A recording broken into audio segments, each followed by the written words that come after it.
오늘 주를 향하여 눈을 들리라. 나의 도움 어디서 오나. 천지 만물 지으신 너와 나를 만드신 창조의 주 하나님, 축복의 주 하나님, 부르짖으라 부르짖으라. 너는 내게 부르짖으라. 응답하리라.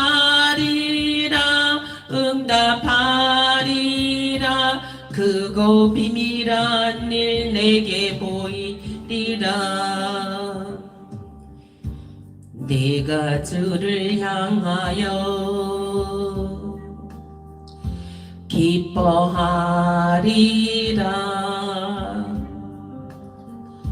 나를 사랑하시는 나의 주 그리스도, 십자가의 보혈로 내 죄 씻어 주시는 용서의 주 하나님, 구원의 주 하나님, 기뻐하여라.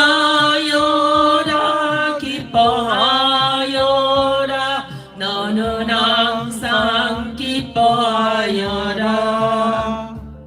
감사하여라.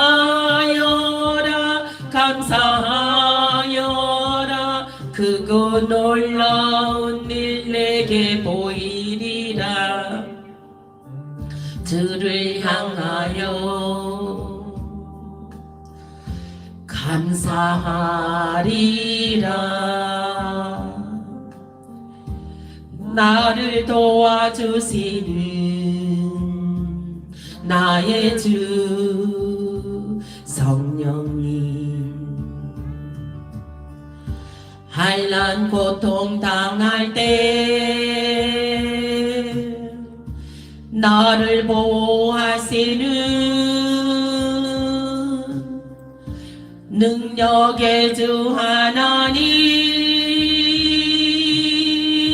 생명의 주 하나님, 찬양하여라.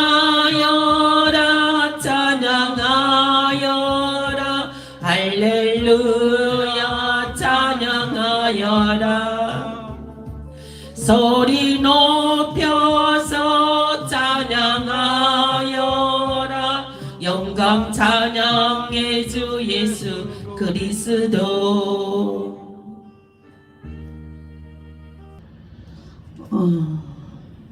이 요한계시록 말씀을 제가 지금 전하고자 합니다. 요한계시록 말씀 1장 1절에서 오늘 8절까지 말씀을 함께 봉독하겠습니다. 하나님께서 제게 음성을 들려주셨습니다. 음성을 어떻게 들려주셨냐면은 7가지의 재무제표의 말씀과 7가지의 정산의 말씀을 전하라 하셨습니다. 그래서 저는 아니 하나님 7가지 재무제표의 말씀은 무엇이고 7가지의 정산의 말씀은 무엇입니까? 여쭤봤더니 몇 날 며칠을 기도했습니다. 그래서 이제 응답을 주셨는데 요한계시록의 말씀을 전하라는 것이었어요. 요한계시록의 말씀.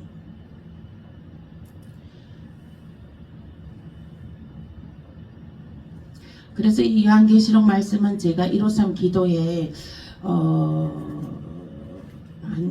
후반기쯤에 전할까 하다가 그래서 얼른 우리가 천국과 지옥을 먼저 알아야 되는 거예요. 우리가 목표 지점을 알아야 되는 거예요. 아멘. 우리가 목표 지점을 알고서 가는 거와 목표 지점도 모르는 상태에서 가는 거와 여러분들은 어떻습니까? 목표 지점을 알고 가는 것은 그 길은 바른 길인 것입니다. 목표 지점을 알고 그 길을 목표를 향해서 걸어가는 것은 그 길은 아름다운 길입니다. 그 길을 목표를 전혀 모르는 상태에서는 지 마음대로 살아가죠. 목표가 없잖아요. 그죠?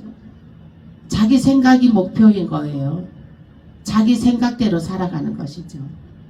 그것이 목표 없는 삶인 것이거든요.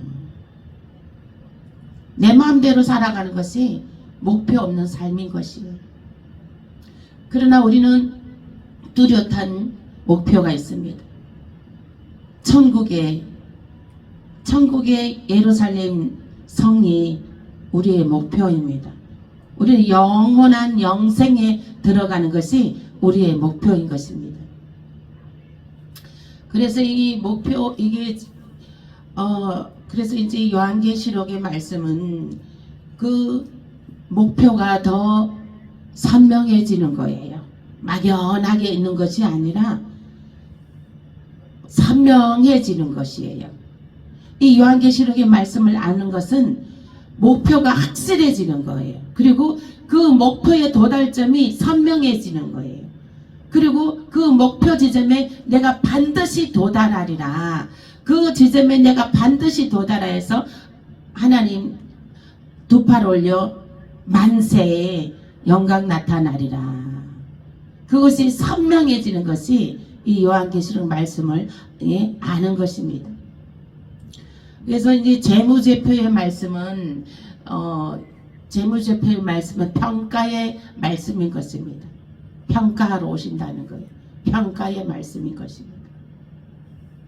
예수님은 우리들이 예배 드릴 때에 예수님이 오시는 것입니다. 예수님이 오셔요. 예수님이 오시는데 그 예수님이 이제 예배를 받으러 오시기도 하지만 평가하러 오신다는 것이죠. 평가하러. 그리고 건면하러 오신다는 것이에요. 건면하러 오신다는 것입니다. 그래서 이제 오늘 요한계시록 1장 1절 말씀에는 반드시 속히 일어날 일이 있습니다. 반드시 속히 일어날 일이 있습니다. 오늘 말씀은 반드시 속히 일어날 일. 반드시 속히 일어날 일이 무슨 일일까요? 여러분들은 아시죠? 반드시 속히 일어날 일이 무슨 일인지? 반드시 속히 일어날 일이 무엇이에요? 말씀해 보세요. 반드시 일어날 일이 무슨 일이 있어요? 예수님의 재림이 있습니다. 아멘. 예수님의 재림, 주님의 재림이 있습니다. 이 반드시 속히 일어날 일이 주님의 재림인 것입니다. 이 주님의 재림은 반드시 일어날 일인 것이죠. 과학자들이요 말을 하는데 천국과 지옥이 확실히 있다고 과학자들이 말을 합니다. 과학자들은 근거 없는 얘기는 하지 않잖아요. 근거 없는 얘기는 하지 않습니다. 과학자들은 연구 결과 천국과 지옥은 확실히 있다고 하는 거예요. 그런데 이제 반드시 속히 될 일이 있는데 그 반드시 속히 될 일은 주님의 재림이란 것이죠. 주님의 재림. 그 옛날에 다미성교회가 있었대요. 다미성교회가 있었는데 10월 28일 예수님이 재림한다고 모두 다 그 다미성교회에 가입되어 있는 사람들이 흰옷을 입고 산 위에 올라가서 그 재림의 날을 기다렸다고 하더라고요. 그래서 다 그렇게 했는데 뭐 KBS 뭐 SBS 뉴스에도 보도됐다고 하더라고요. 그 막 산 위에 흰 옷 입고 산 위에 올라가서 예수님 재림한다고 예, 다 모여 있는 것을 예, 뉴스에도 나왔다고 하더라고요. 그런데 예수님은 반드시 재림하시는데 날짜는 모른다고 하셨어요. 그 재림의 날짜는 모릅니다. 재림의 날짜는 예수님도 모른다고 하셨어요. 그리고 재림의 날짜는 오직 하나님만 아신다고 하셨습니다. 그래서 우리는 그 시와 정확한 날짜와 시는 우리는 모릅니다. 알 수가 없어요. 몇 날, 몇 년, 몇 월, 며칠, 몇 시, 몇 초 이것까지는 우리는 알 수 없습니다. 그러나 우리가 세상 돌아가는 것을 볼 때에 성경 말씀에 비추어 볼 때에 이제 때가 지금이 마지막 때라 그 때라는 거는 이제 우리가 느끼게 되죠.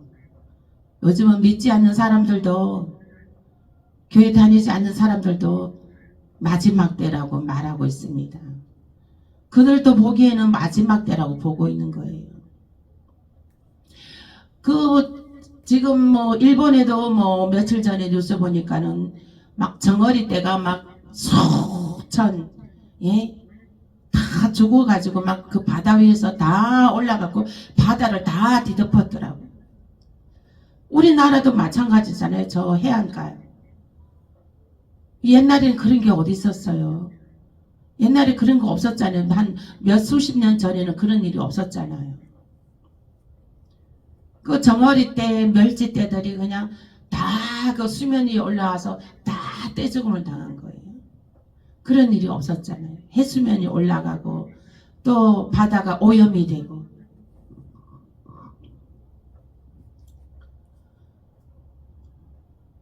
그래서 이제 그 보면은 사람들이 그런 것을 볼 때에 믿지 않는 사람들도 그런 것을 볼 때에 예사로 느껴지지 않는 것이죠.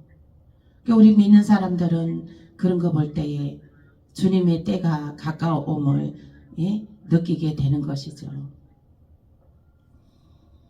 그래서 1장 1절 말씀에 예수 그리스도의 계시라 이는 하나님이 그에게 주사 반드시 속히 될 일을 그 종들에게 보이시려고 그 천사를 그 종 요한에게 보내어 지시한 것이라. 반드시 속히 될 예수님의 재림이 있기에 그것을 하나님의 백성들에게 알려주시기 위해서 요한을 먼저 선택해서 요한에게 보내어 요한에게 이제 그 천국의 일들을 지시하신 것이에요. 천국의 일들이 천국의 또 재림에 대해서 또 심판에 대해서 이러한 일들이 있게 될 것이다. 계시는 예수 그리스도가 미리 계시를 하신 거예요. 이 성경 말씀은 계시의 말씀인 거예요. 계시의 말씀, 예언의 말씀인 거예요. 예언의 말씀. 앞으로 일어날 일을 이제 기록해 놓은 거예요. 앞으로 일어날 일을, 반드시 일어날 일을 기록해 놓은 계시서란 말이에요. 요한계시록은 소설책도 아닙니다. 문학가가 지은 소설책도 아니에요. 예수 그리스도께서 직접 그 앞으로 일어날 일들을 미리 계시해서 요한을 통해서 지시한 그 계시록이란 것입니다. 이 성경책을 우리가 구약이 있고 신약이 있고 요한계시록이 있습니다. 구약은 메시아가 오실 것이다 하는 그 예표가 되어 있는 구약입니다. 신약은 그 메시아가 오셨습니다. 그리고 오시고 나서 부활하셨습니다. 요한계시록은 예수님이, 그 부활하신 예수님이 다시 오신다는 거예요. 아멘. 그 부활하신 예수님이 다시 오신다는 거예요. 다시 오시는 목적이 있어요. 다시 오시는 목적이 있습니다. 다시 오시는 목적 1장 7절 보시겠습니다. 볼지어다 구름을 타고 오시리라. 각인의 눈이 그를 보겠고 그를 찌른 자들도 불터이요 땅에 있는 모든 족속이 그를 인하여 애곡하리니 그러하리라. 아멘. 7절 말씀에 예수님이 다시 오시는데 구름을 타고 오신다는 거예요. 구름을 타고 오시고, 그리고 사람들이 다 본데 있는 거예요. 예수님을 찌른 자들도 보고, 그러니까 유대인들, 이스라엘 사람들도 다 예수님 오시는 걸 본다는 거예요. 그리고 이방인 땅에 사는 자들도 다 본다는 거예요. 모든 족속이 본다는 거예요. 그럼 이 땅 끝에서 저 땅 끝까지 예수님 오신 것을, 구름 타고 오시는 모습을 다 본다는 거예요. 다 본다는 거예요. 그런데 보는데 어떻게 보냐? 그들은 그를 인하여 애곡하리니, 보는데, 예수님을 보는데 애곡한다는 거예요. 애곡한다는 거예요. 이 보는 자들은, 예수님을 구름 타고 오신 것을 보는 자들은 이제 들림받지 못한 자들이 보는 거예요. 이거는. 그리고 애곡한다는 거예요. 통곡을 한다는 거예요. 통곡을 한다는 거예요. 본인들이 들림받지 못했다는 것을 알게 된다는 거예요. 그래서 통곡을 하는 거예요. 제가 이제 이 하나님께서 7가지 재무제표의 말씀과 7가지 정산의 말씀을 전하라 하시고서 하늘의 것들을 계속 보여주셨거든요. 하늘의 것들을 보여주셨는데, 오늘날 이제 또 보여주셨는데, 큰 강장에 수많은 사람들이 모여드는 거예요. 수많은 사람들이 모여들었는데, 거기에 한 여자가, 젊은 여자가 클로즈업 되는 거예요. 그런데 갓난아기를 안고 있어요. 갓난아기를. 그런데 막 울부짖는 거예요. 하늘을 쳐다보면서 울부짖으며 발은 동동동 굴르고 막 몸도 막 떨고 아기를 안고 있는데 온 몸을 떨면서 울부짖어 울고 있는 거예요. 그래서 그것은 본인이 아기 때문에 들림받지 못했다는 거예요. 마지막 때는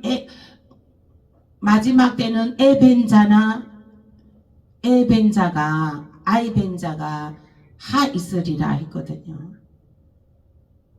그래서 마지막 때는 아이벤자가 하 있으리라 한 것은, 그 아이는 입으로 예수를 시인하고 예수를 알아야 되는데 모르잖아요. 입으로 시인할 수가 없잖아요. 예수의 복음을 모르잖아요. 그러기 때문에 아이벤자는 하있으리라 그런 거예요. 그래서 깐낸 애기가 있고 이런 자들은 들림을 못 받는 거예요. 그 애기 때문에. 그래서 그 애기를 안고 그 강장에 나와서 수많은 사람들도 다 집에서 다 쫓아 나와갖고 강장에 막 다 나와가지고 공회 같은데 강장에 나와가지고 다 울부짖고 다리 동동 굴르고 그러는 거예요. 그 사람들은 이제 자기 가족들이, 아내가, 남편이, 아이가 이제 사라진 거죠. 그래서 이제 보니까 이제 강장으로 다 몰려온 거죠. 몰려와서 울부짖는 거예요.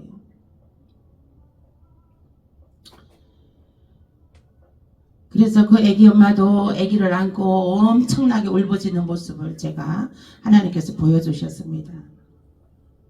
그 마지막 때에는 아이 벤자가 하이스리라 했어요.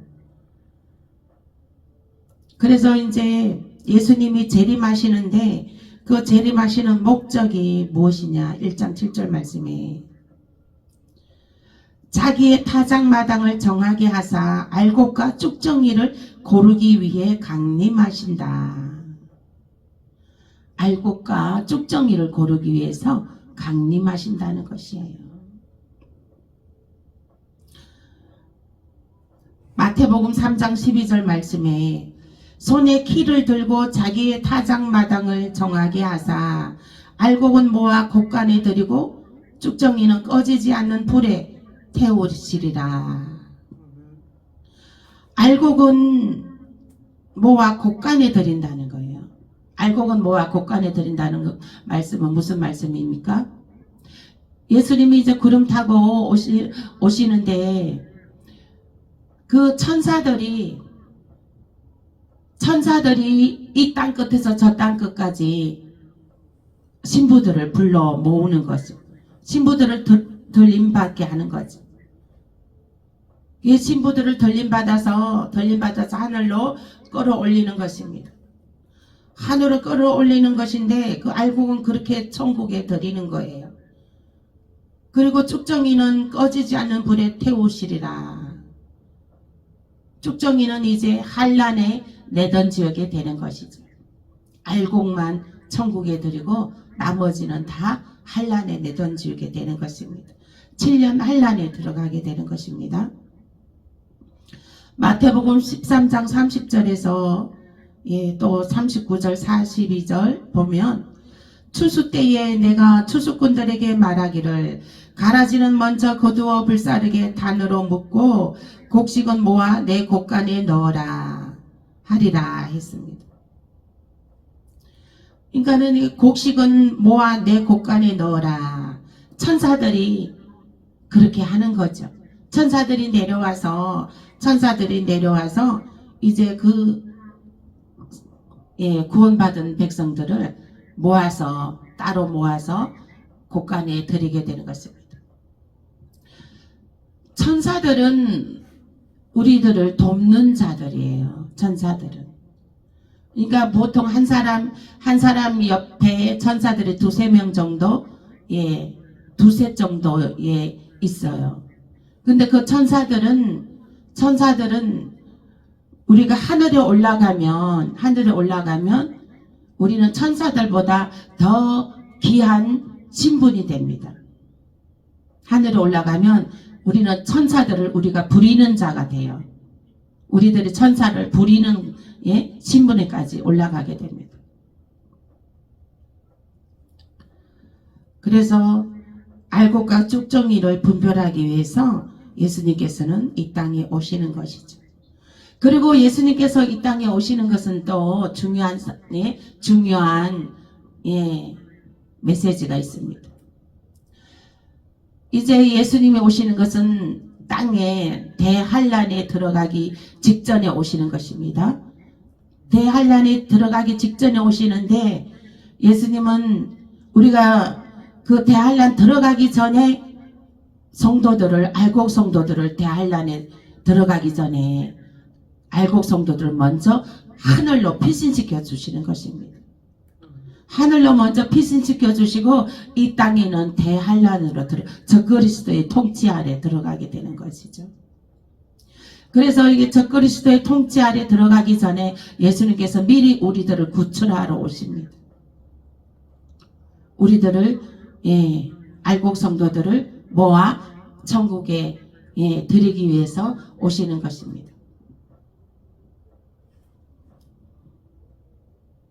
예수님은 이제 우리를 구출하러 오시는데 전쟁이 나면 이를테면은 전쟁이 나면 우리가 북한과 전쟁이 났을 때 어땠어요? 북한과 전쟁이 났을 때 부산까지 피난을 갔잖아요. 부산까지 밀려갔잖아요. 그 부산 하나만 남겨놓고 그게 다 점령당했잖아요. 북한군한테. 그래 부산 하나 거기서 유엔군이 들어와서 이제 북한으로 끌어 밀어내고 38선으로 거졌잖아요. 그런데 우리들도 전쟁이 나면 피난을 갑니다. 피난을 가잖아요.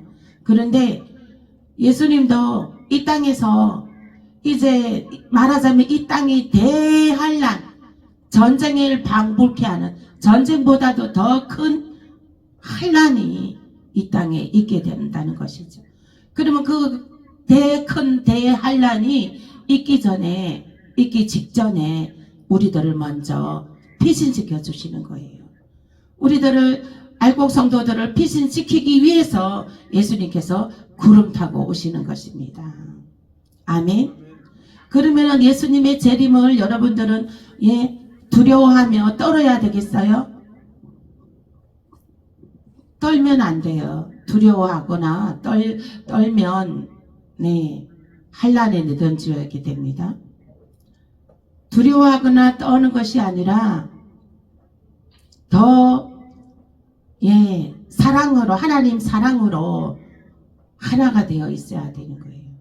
오직 하나님 사랑으로, 하나님 사랑 안에 깨어서 기도하고 준비하고 있어야 된다는 거예요. 늘 마음으로, 영으로 주님의 재림을 늘 기억하고 깨어 있어야 된다는 거예요. 영이 깨어 있어야 된다는 거예요. 잊어버리지 말으라는 거예요.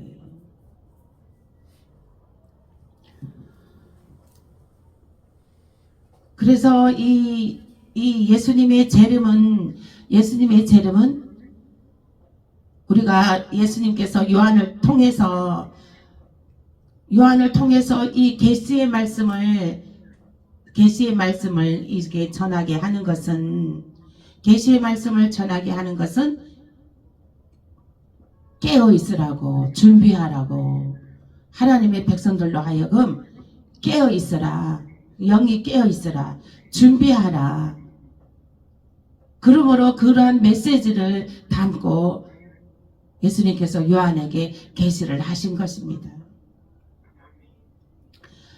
1장 3절 말씀에 이 예언의 말씀을 읽는 자와 듣는 자들과 그 가운데 기록한 것을 지키는 자들이 복이 있나니 했습니다. 그래서 이 예언의 말씀을 읽는 자와 듣는 자들과 그 가운데 기록한 것을 지키는 자들이 복이 있다고 하는 것입니다. 하나님께서 제게 7가지의 재무제표의 말씀과 7가지의 정산의 말씀을 전하라 하시고 나서 제가 이제 그 말씀들이 무엇입니까? 몇 날 며칠을 기도하고 그랬을 때 하나님께서 저에게 요한계시록의 말씀을 활짝 열어주셨습니다. 하나님께서 제게 열어주지 않으면 저도 알 수가 없죠. 눈이 가리워지고, 눈이 가리워지고, 그러면은 알 수가 없고 깨달을 수가 없는데, 이 말씀을 펼쳐서, 묵상하면은 흔하게 다 이게 지금, 말씀이 확 와닿는 거예요. 그러므로 이 계시록의 말씀은 읽는 자와 듣는 자들과 그 가운데 기록한 것을 지키는 자들이 복이 있다고 했습니다. 그런데 이제 일반 교회들은 제가 그랬죠. 아니 그 큰 교회 목사님들도 계시고 그런데 그분들한테 열어주셔야지. 제가 그렇게 생각을 했습니다. 그런데 그 큰 교회 목사님들은 요한계시록 말씀을 전하지 않는다는 것이죠. 전할 수가 없다는 거예요. 이미 다 그 영이 변질이 되었기 때문에